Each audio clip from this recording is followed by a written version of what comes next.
ఇష్టం లేని పెళ్లితో జరిగిన కాపురం, ఆ కాపురంతో వచ్చిన బిడ్డ, ఈ బిడ్డ పట్ల ఎవరికి ప్రేమ ఉంటుంది? ప్రేమ ఎవరికి లేదు. అది ఆంధ్రప్రదేశ్ అనేటువంటిది అవాంఛిత గర్భం అన్నమాట. అవును. ఎందుకంటే రాష్ట్ర విభజన ఇక్కడ ఉన్న నాయకులు ఎవరు కోరుకోవాలి. ఎందుకని దశాబ్దాలుగా వీళ్ళందరూ హైదరాబాద్లో సెటిల్ అయిపోయారు. హైదరాబాద్లో వెల్ సెటిల్డ్ ప్రాపర్టీస్తో ఉన్నారు. వీళ్ళకి హైదరాబాద్ నుంచి విడిపోవడం ఇష్టం లేదు. అవును.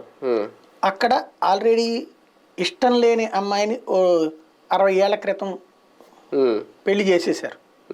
60 ఏళ్ల కాపురం తర్వాత ఆ అమ్మాయికి బలం వచ్చింది, ఈడ్చి కొట్టి తన్నింది.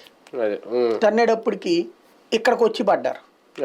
ఈ పడేటటువంటి వాళ్ళు ఇక 60 ఏళ్ళు కాపురం అన్నప్పుడు ఆస్తి హక్కులు వస్తాయి కదా. ఇప్పుడు ఆస్తి హక్కుల పోరాటం నడుస్తుంది, బిడ్డల ఆస్తి హక్కుల పోరాటం అన్నటువంటిది నడుస్తుంది. కానీ అసలు చేయాల్సిన పోరాటం ఏంటి? కాపురమే వదిలేశారు. అసలు పాయింట్ అల్లా అది సమస్య. ఇప్పుడు ఆంధ్రప్రదేశ్కి పట్టిన దరిద్రం ఏంటంటే వీళ్ళు ఇవాల్టికి కూడా ఆ కళ్ళతోనే చూస్తూ బ్రతకడం, ఇక్కడ ప్రజలను కూడా అలాగే చూస్తూ బ్రతకమని